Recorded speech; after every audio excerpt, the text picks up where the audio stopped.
Ciao ragazzi, sono Daniele e oggi andremo a vedere come calibrare il piatto della nostra Mars Pro.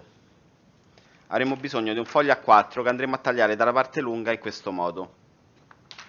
Dopodiché dentro la nostra toolkit andremo a prendere la bustina con le brugole e prenderemo quella più grande.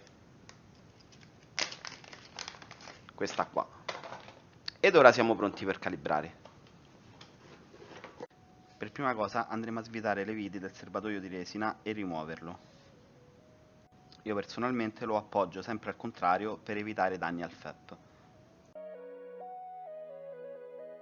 Dopodiché andremo a svitare le viti del piatto di stampa per far sì che esso si sganci e ruoti su se stesso, così da evitare danni all'LCD.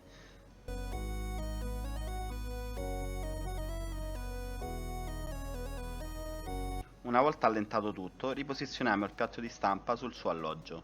Prima di proseguire, guardate il piatto di stampa dall'alto per allinearlo con l'LCD. Ora andremo a premere i tasti Tool, dopodiché Manual ed Home e vedrete il piatto che comincerà a scendere. Ora posizioneremo il foglio A4 tra il piatto di stampa e l'LCD.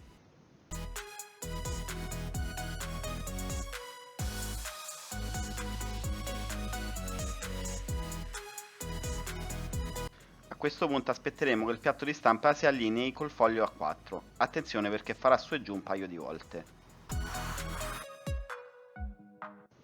Una volta allineato faremo una moderata pressione verso il basso sul piatto di stampa per far sì che esso non si muova e nello stesso tempo andremo a serrare le viti, prima quella anteriore e dopo quella sulla destra.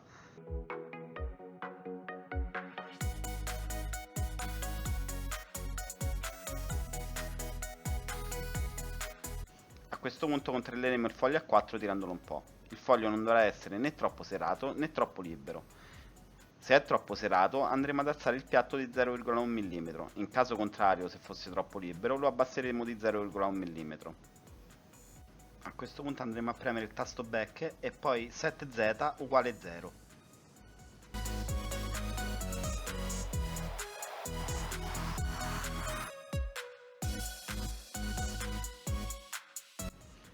Ora alziamo il piatto e la vostra macchina sarà a questo punto calibrata e pronta per stampare.